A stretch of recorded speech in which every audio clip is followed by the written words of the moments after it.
לכולם, אני שבי מ-Simply Talk Hebrew, טוב לראות אתכם. בפרק שעבר בפודקאסט אנחנו דיברנו על ביטויים, expressions, ביטויים בעברית, שהם באים מסיפורים של התנ"ך. ומישהי כתבה בתגובות, in the comment section, מישהי כתבה בתגובות, שבי, את לא אמרת את הביטוי הכי חשוב. והיא צודקת, זה נכון. הביטוי הוא, עברנו את פרעה, נעבור גם את זה. We survived or we went through Pharaoh, we will survive and we will go through this also. בסדר? אז זה משהו שבישראל אנשים מאוד אוהבים לומר, כשיש משהו קשה שקורה, ואומרים, זה בסדר, עברנו את פרעה, נעבור גם את זה. וזה כל כך מצחיק, אז אני מאוד מאוד הצטערתי, I was sad, שלא אמרתי את זה, כי יש לי גם סיפור ממש ממש מצחיק על זה. בזמן של הקורונה, אני גרתי ביפו, וביפו יש הרבה ערבים והרבה יהודים, וכולם חיים ביחד, וזה ממש נחמד, ויש שם שלום, וזה טוב. והיה בית קפה של שכן שלי, וזה בית קפה והוא ערבי. ובגלל הקורונה היו הרבה בעיות, זה היה ממש ההתחלה של הקורונה, אז אני ראיתי אותו ברחוב. ואני אומרת לו, היי, מה שלומך? איך אתה? זה מאוד קשה עם הקורונה, איך הבית קפה? הכל בסדר? והוא מסתכל עליי והוא אומר לי, עברנו את פרעה, נעבור גם את זה. ואני חשבתי שזה מאוד מאוד מצחיק שהוא ערבי והוא פלסטיני והוא אומר עברנו את פרעה, נעבור גם את זה. אבל ככה זה בישראל, כשדברים הם בסדר, כשיש שלום, זה כל כך יפה, כי יש את התרבות של הערבים ואת התרבות של היהודים והכל ביחד. גם אנחנו אומרים הרבה מילים בערבית, סבבה, אחלה, בסה כל הזמן, וגם הם אומרים ביטויים בעברית, וזה כל כך יפה וכל כך חמוד. אז הלוואי, אינשאללה, שיהיה שלום ושיהיה טוב גם לנו וגם להם. אז זה חשבתי שזה סיפור ממש ממש חמוד. ואגב, המילה אינשאללה זה בערבית, בעזרת השם, אבל גם בישראל הרבה יהודים גם אומרים אינשאללה, ככה כי יש לנו יהודים שבאים ממרוקו, מתימן, מסוריה, מלבנון, והם כולם אומרים אינשאללה, כמו שהיהודים אמריקאים אומרים thank God באנגלית, בסדר? או God willing. אז גם אצלנו יהודים מארצות של ערבים, מארצות שמדברים ערבית, אומרים אינשאללה. אז הרבה ישראלים גם אומרים בעזרת השם, God willing, אומרים אינשאללה. מאוד מאוד יפה. טוב, אבל זה רק היה משהו אחד קטן שאני רציתי להגיד, אבל היום אנחנו מדברים על משהו ממש ממש אחר, סיפור מאוד מאוד מיוחד ואופטימי וגם אני חושבת מעניין וקצת מראה את ה-resilience, את החוזק וגם את ההומור, the humor, ככה אומרים בעברית, את ההומור השחור, the dark humor, את ההומור השחור של אנשים בישראל. אז זה סיפור מאוד מאוד יפה, וזה הסיפור של, הנה אני אראה לכם, זה משהו שאני קראתי, כתבה, article, זה הסיפור של עומר ונקרט, שהוא היה אצל החמאס, הוא היה בעזה הרבה מאוד זמן, הוא היה 505 ימים בחמאס, ועכשיו הוא מצא אהבה. אז הסיפור הוא הסיפור של האהבה שלו, ואני רוצה לספר לכם, זה עומר ונקרט, וזאת החברה של עומר ונקרט, והם רוצים לעשות משפחה ביחד. אז עומר ונקרט ועדי, קוראים לה עדי, הם היו כבר, הם הכירו, הם הכירו לפני הרבה שנים, הם עבדו ביחד במסעדה כבר ב-2019. הוא היה ממש קטן, הוא היה בן 17, אבל היא יותר גדולה ממנו, היא הייתה בת 20, אוקיי? אז היא הייתה ברמנית, והוא עבד שם בקופה, in the register, והיא מאוד מאוד רצתה לצאת איתו. אז הוא אומר, כל הזמן היא דיברה איתו, והיא רצתה לצאת איתו. אבל כל הזמן הם אמרו, אבל מה, אנחנו עובדים ביחד, ואנחנו קצת חברים, וזה עושה קצת מתח, טנשן בעבודה, עדיף שלא. אוקיי, ואז הם פשוט היו סתם ידידים. אני רוצה להסביר. בעברית המילה חברים זה friends, בסדר? חברים, friends. אבל זה גם אם יש לי boyfriend, אז אני אומרת יש לי חבר. אז זה יכול להיות מאוד מבלבל, confusing, כי זה גם friend וזה גם boyfriend. או girlfriend זה חברה, אוקיי? אז איך יודעים? אז בעברית אנחנו אומרים, חבר או חברה זה friend. אבל אם אנחנו רוצים להגיד ספציפית, not a boyfriend, אנחנו אומרים ידיד, אוקיי? ידיד או ידידה. אז הרבה פעמים אם אני אישה ואני רוצה לדבר על מישהו about a man שהוא לא חבר, he's not a boyfriend, אז אני אגיד הוא ידיד שלי, בסדר? או אם אני גבר, אוקיי? if I'm a man, אם אני גבר, ואני רוצה לדבר על אישה, שהיא פשוט friend, היא פשוט ידידה, אז אני לא אגיד חברה, כי אז אם אני אומרת, אם גבר אומר חברה, אנשים חושבים שזה girlfriend, בסדר? אז ידידים. אז הם היו ידידים, meaning they weren't boyfriend, girlfriend, they were just friends, בסדר? הם היו ידידים. אוקיי, ואז זה היה ככה הרבה שנים, עד 2022, ואז היה איזה רומן קצר, אבל בזמן הזה היא הייתה המנהלת, she was in charge, והיא אמרה, הוא עובד שלי, אני לא יודעת אם זה בסדר, זה קצת יש לנו, אנחנו רוצים להיות ביחד, אבל אני הבוסית שלו, והיא אמרה, אני רציונלית, אני יודעת שזה בעיה, אבל אני הבוסית ועדיף שלו. והוא היה מאוד מאוד עצוב, הוא ממש ממש רצה להיות חבר שלה, והוא ממש ממש עצוב, אבל היא אמרה לא, והיא הייתה מאוד מאוד קרה. והיא אומרת שאני לא רציתי שזה יקרה עוד פעם ושיהיה רומן, אני לא רוצה, נפה. טוב, אז 2 חודשים הם לא היו ביחד והם לא דיברו והוא כעס והיא כעסה וזה היה הרבה מאוד דרמה, ואז היא עזבה, she left, היא עזבה, זה ממש סיפור, אוקיי? היא עזבה, she left, היא עזבה את המסעדה, the restaurant, ואז היא מתקשרת לעומר, והיא אומרת, אני רוצה עוד פעם לצאת, ככה אומרים בעברית, to go out, אני רוצה לצאת. ועומר, הוא אומר, אני לא הבנתי שהיא רוצה, והיא אומרת, אני רוצה. בקיצור, דרמה מאוד מאוד חמודים, אנשים צעירים ונחמדים רוצים, בקיצור, אתם מכירים את הדרמה. ואז היא נסעה לדרום אמריקה, והוא היה בישראל, והיה לה בויפרנד, היה לה חבר אחר, בקיצור.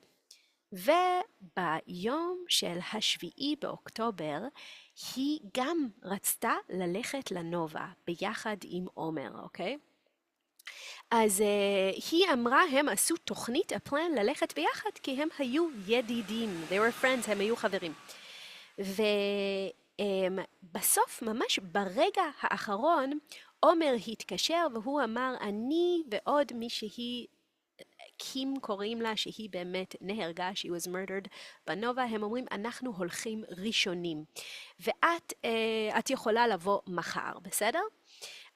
אז הם הגיעו למסיבה של הנובה, וממש שעה אחרי שהם הגיעו, התחילו האזעקות, the sirens, והם היו באוטו, ואז בקיצור, הם הלכו למיגונית, מיגונית is a shelter, והיו עוד 40 people, 40 אנשים במיגונית, in the shelter הזה, ורק 12 אנשים נשארו בחיים, stayed alive. אז הוא היה בשלטר, הוא היה במיגונית, והוא היה מתחת לכל בקיצור, זה סיפור מאוד מאוד עצוב, ואז הוא ראה שהטרוריסטים הם רוצים לשרוף את המיגונית, אז הוא יצא, והוא אמר, זהו, זה הסוף. אבל אז הטרוריסטים הם לקחו אותו בטנדר, והם הביאו אותו לעזה. והיא מספרת שבזמן הזה שהוא היה, לקחו אותו לעזה, חטפו אותו, he was kidnapped, חטפו אותו לעזה, אח שלו כתב לה ואמר, תקשיבי, יש סרטון, there is a video, שעומר הוא בעזה. ופתאום היא אמרה, אני לא מאמינה, ופתאום היא בוכה, והיא הולכת, היא מקיאה, she throws up, והיא דופקת את הראש בקיר, וכולם מנסים לעצור אותה, ואימא שלה מנסה לעצור אותה, תפסיקי, אבל גם האימא בוכה, והיא לא רוצה לראות את הסרטון. רק אחרי שבוע היא רואה את הסרטון, היא הולכת לבית של ההורים, the parents, ההורים של עומר, והם רואים את הסרטון ביחד. היא אומרת, תסתכלי, עומר עדיין בחיים, he's still alive, הוא עדיין בחיים, זה בסדר, עומר עדיין בחיים. אז היא מספרת שבועיים היא הייתה מאוד מאוד מאוד מאוד מאוד בהלם, בגלל שהיו גם שני חברים שהיו שם עם עומר שלה, וחבר אחד הוא מת, וחבר אחד היה בבית חולים, ובקיצור, זה היה ממש ממש סיפור. אז הוא מספר, היא שואלת בכתבה, in the article, היא שואלת את עומר, היא אומרת, אתה חושב שהשבי, השבי זה מאוד מוזר, כי המילה שבי זה השם שלי, אוקיי? באמת, השם שלי בת שבע, כמו המלכה, בת שיבה, האישה של דוד, אוקיי? אבל כולם קוראים לי שבי, אבל המילה שבי בעברית זה captivity, אוקיי? אז זה לא כל כך דבר טוב. אז היא שואלת אותו, למרות שיש גם מילה יפה, שבי זה to be captivated by someone, אוקיי? אז בעברית אנחנו אומרים ללכת שבי אחריה, to walk to captivity after her, וזה אומר to be captivated by someone, אז אפשר אולי קצת טוב. אז היא אומרת, האישה שכותבת, שעושה את הרעיון, the interviewer, המראיינת, היא שואלת את עומר, היא אומרת, אתה חושב שהשבי שינה אותך, the captivity, did it change you? והוא אומר משהו כל כך יפה, הוא אומר, אני היום יותר גאה בעצמי. I'm prouder of myself. זה ממש מדהים, הוא היה 505 ימים בעזה. הוא אומר, אני יותר גאה בעצמי. אני הבנתי על עצמי הרבה דברים. ועכשיו אני מבין שבשבילי היום המשפחה, family, משפחה זה הדבר הכי חשוב. אז בזמן שעומר היה בשבי, אוקיי, כשהוא היה בעזה, עדי עבדה מאוד מאוד קשה, היא רצתה שהוא יחזור, והם עשו קמפיינים בישראל ובעולם, כל האנשים, כל המשפחות של האנשים בעזה עשו, לא לילה ולא יום, ככה אומרים בעברית, they didn't have a night and they didn't have a day, אוקיי? לא היה להם לילה ולא היה להם יום. והיא, היה לה חבר, אוקיי? She had a boyfriend, היה לה חבר, אבל היא עבדה מאוד מאוד קשה, כי זה מישהו שהיא מכירה. ויום אחד מישהו מדבר איתה, והוא אמר, אני רוצה שאת תספרי לי, you should tell me, תספרי לי קצת על עומר. אז היא מספרת, והיא אומרת, עומר הוא ככה, ועומר הוא ככה, ועומר הוא ככה, והאיש הזה מסתכל, איזה סיפור יפה, הוא מסתכל עליה והוא אומר, תגידי, את מאוהבת? Are you in love? את מאוהבת בעומר? אני חושב שאת ממש ממש מאוהבת בעומר. והיא אומרת, אני? לא, הוא פשוט ידיד, he's just a friend, הוא ידיד שלי. ואז היא הולכת הביתה והיא אומרת, אני מבינה. והיא פשוט אמרה לחבר שלה, אני לא יכולה להמשיך, אני מאוהבת בעומר, I'm in love with עומר. ועומר, הוא מספר שכשהוא היה בעזה, הוא ידע שלעדי יש חבר, וכל הזמן שהוא היה בעזה, כשהוא היה בשבי, הוא חשב וחשב וחשב, והוא כל הזמן אמר, עדי, איך אני לא ביחד עם עדי, עדי, עדי. ואז המראיינת, the interviewer, היא שואלת את עומר, אתה חשבת על עדי כשאתה היית בעזה? ואז הוא אומר, הנה פה ההומור, the humor, ההומור הישראלי. הוא אומר, עדי כל כך אוהבת את השאלה הזאת, עדי loves this question. והוא אומר, כן, את יכולה לשאול את גיא, את אביתר, את טל, זה עוד אנשים שהיו איתו ביחד במנהרה in the tunnel. הוא אומר, אני כל הזמן דיברתי על עדי, ועדי, ועדי, ועדי, ואני כל הזמן סיפרתי להם את כל ההיסטוריה ומה היה, ואיך אני מרגיש, עדי אומרת, הוא סיפר להם שהוא שונא אותי, that he hates me, ושהוא פגוע, and that he's hurt. היא אומרת, כשהוא היה בעזה, כל הזמן אני חשבתי, מה עשיתי? זה האהבה של החיים שלי. מה אני עשיתי? איך אני איבדתי אותו? How did I lose him? הוא כועס עליי, he's angry at me, והוא עכשיו בעזה, וזה היה יכול להיות הדבר הכי טוב בחיים שלי. כל הזמן היא אמרה, אני חשבתי על זה, ועומר אומר, לא, אני לא כעסתי. אני סיפרתי להם, כן, סיפרתי להם שהיה קשה, ואני נפגעתי, and I was hurt, אבל גם סיפרתי כמה אנחנו עבדנו ביחד, ואיך אנחנו חברים, friendship, וכל השיחות, ואני רק אמרתי דברים טובים. כל כך חמוד וכל כך wholesome. בעברית אין לנו מילה ל-wholesome, פשוט צריך להגיד זה wholesome. אז היא שואלת, מתי אתם נפגשתם? מתי אתם נפגשתם אחרי שאתה חזרת מעזה? אז הוא אומר שכמה ימים אחרי שהוא חזר, הוא היה בבית חולים בביילינסון, והוא אמר לעדי לבוא, בואי בערב. והוא רצה שהיא תבוא, ואז כל החברים ילכו וזה יהיה רק הם. אז היא אומרת, עדי אומרת, היה לי מאוד מאוד מאוד קשה לראות אותו. הוא היה מאוד רזה, very skinny, מאוד מאוד רזה. הוא היה חיוור, חיוור זה pale, הוא היה חיוור, ואפילו הקול, his voice, אפילו הקול שלו היה מוזר. היא אומרת, אני רואה שזה עומר, אבל זה כמו מישהו אחר. וכולם אמרו לי, זה בסדר, הוא יהיה קצת אחר, זה בסדר, זה בסדר. אבל אז היא נכנסת לראות את עומר, והיא פשוט נופלת, she falls, בום, על הרצפה. אז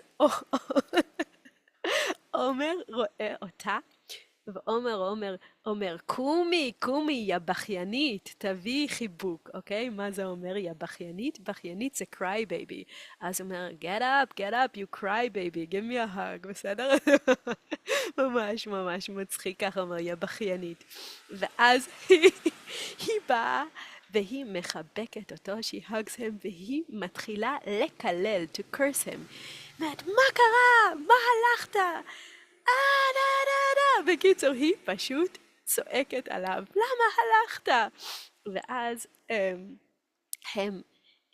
כל החברים שם, וכולם הולכים, ורק היא שם, ועומר אומר, תישארי, stay with me. והם בשקט, והם לא מדברים, ואז מה עומר אומר? התקצצת. התקצץ, זו מילה מאוד מאוד מוזרה בעברית, זה אומר, you gained weight.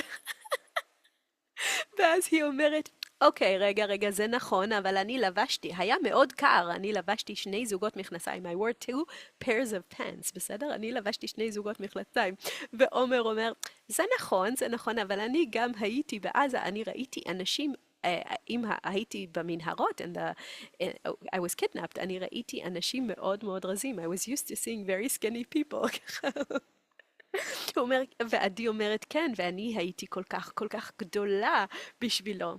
ואז הוא אומר, מסתכל עליה ואומר, מה עשית ביום הולדת שלי?